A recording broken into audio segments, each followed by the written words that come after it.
The Office UK. Yes.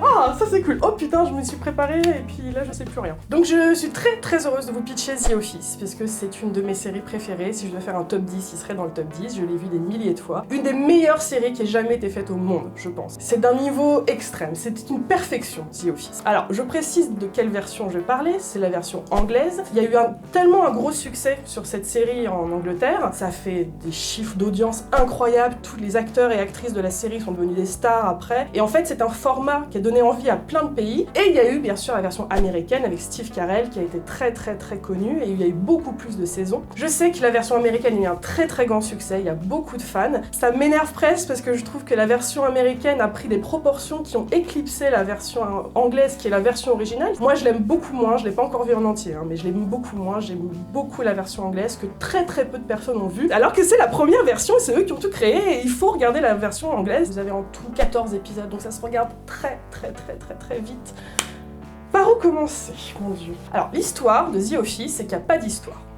C'est littéralement ça. Quelques personnes dans un bureau, personne ne s'aime, tout le monde se méprise, tout le monde n'a pas envie d'être là, c'est un bureau, ils bossent dans une fabrique de papier. C'est le pitch le moins sexy de l'histoire de la télévision, et c'est exactement ce que voulaient faire les créateurs. Cette série a été créée par deux personnes, par Ricky Gervais et par Stephen Merchant, qui sont très très connus de la télévision et du cinéma maintenant pour Ricky Gervais. Là, ils ont co-créé la série ensemble, ils la co-réalisent, ils la co-écrivent, et Ricky Gervais tient le rôle principal. Le format de The Office, c'est un format mockumentary, donc c'est un faux documentaire. The Office a été la première série à le faire et a été, je trouve, la série à mieux le faire. Dans les autres séries, je trouve que le format est un peu toujours là pour faire joli. Là, dans The Office, le fait que ce soit un faux documentaire, ça a une conséquence directe sur la narration et sur ce qui se passe en fait entre les personnages. Il y a une espèce de mise en abîme en fait, où en fait les personnages vont se comporter d'une certaine manière parce qu'ils savent qu'ils sont filmés et du coup ça va influencer sur comment ils vont se comporter et comment ils vont parler à leurs collègues, comment ils vont cacher certaines choses, en montrer d'autres. Ce qui dirige le grand bateau qu'est The Office, c'est son personnage principal, qui s'appelle David Brent. Une fois que vous avez compris ce personnage,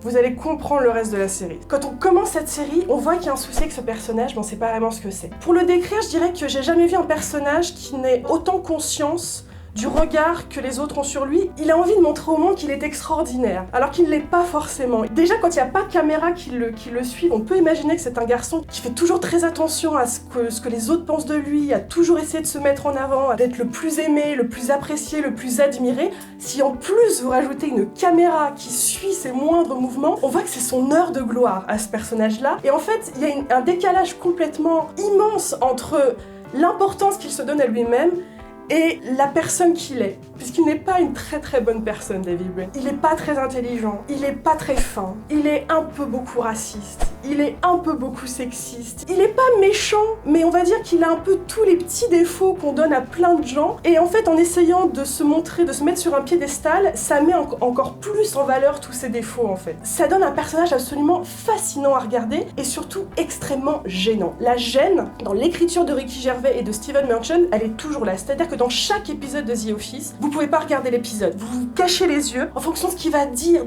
l'endroit dans lequel il va le dire, les blagues pourries qu'il fait dans des endroits où il faut pas en faire, et tu regardes l'épisode, tu fais « Oh mon Dieu, il va la faire, oh mon Dieu, non, mais tais-toi. » Je me rends compte que je me cache plus les yeux devant un épisode de The Office que devant The Walking Dead. On passe beaucoup de temps avec David Brent, mais la série repose également sur la flopée de personnages secondaires qui sont hauts en couleur et absolument géniaux. Et donc les personnages secondaires sont là pour apporter plein de diversité dans ce qui se passe. Il y a notamment Mackenzie Cook, que vous connaissez de Pirates des Caraïbes, qui joue le pirate qui perd tout le temps un œil, tout le temps. Au milieu de tout ce cynisme, toute cette méchanceté qui ambiante dans ce bureau, il y a, on va dire, un personnage qui est le personnage normal, qui est joué par Martin Freeman, c'est un vrai pilier dans sa carrière, c'est ça qui a tout démarré pour lui. Et il joue en fait Tim, c'est un peu nous en fait. Et on vit un peu l'histoire à travers son regard, et qui observe en fait toute cette bande de dégénérés. On voit qu'il en peut plus, il a pas envie d'être là, il a pas envie de bosser là, il a 30 ans, on voit qu'il commence à se poser des questions, est-ce qu'il veut vraiment passer sa vie avec ces mecs? On va dire que s'il était pas là, la série poserait problème. On saurait pas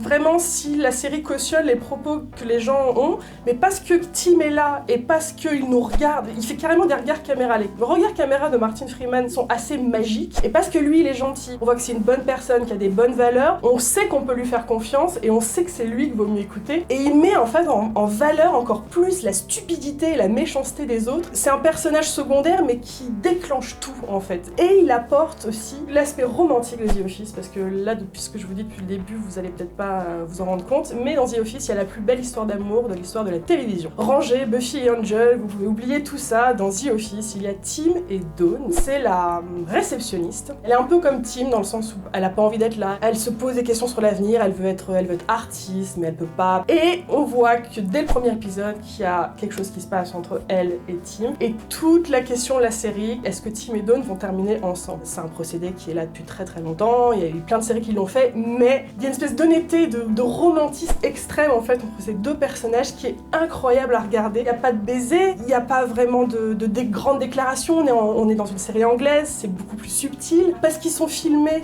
On voit qu'ils peuvent pas être naturels, des fois ils aimeraient faire des petits gestes, parce que la caméra les regarde, ils s'arrêtent au dernier moment, donc même le documentaire a une conséquence sur leur relation qui peut pas avancer, et quand il se passe quelque chose, parce qu'il se passe une fois quelque chose dans la série, votre cœur s'arrête pendant un moment. J'ai encore plein de trucs à dire, si je continuais, ça durerait 1 heure le pitch sur The Office, mais voilà, je vais m'en tenir à ça, et regardez-la, vraiment. Vous allez pas forcément comprendre tout de suite en quoi c'est drôle, faut insister, ils vont continuer leur truc, et au bout d'un moment, vous allez comprendre les règles du jeu, c'est comme un jeu The Office, vous allez comprendre les personnages, vous allez comprendre leur dynamique, vous allez comprendre ce qu'on a envie de vous dire. Quand on est sérivore, il y a des séries à voir comme ça qui ont un peu changé la télévision. Je trouve que The Office a eu un impact sur la télévision, sur comment on écrit, qui est indéniable et vraiment vraiment là. Si vous n'avez pas vu The Office, je vous envie vraiment parce que je donnerai tout pour oublier cette série et la redécouvrir. C'est un véritable chef-d'œuvre. J'espère que ça va vous plaire. Laissez-vous entraîner par la folie de David Brent, laissez-vous être gêné à vouloir vous cacher sous vos couvertures. Tentez, vraiment tentez l'aventure The Office.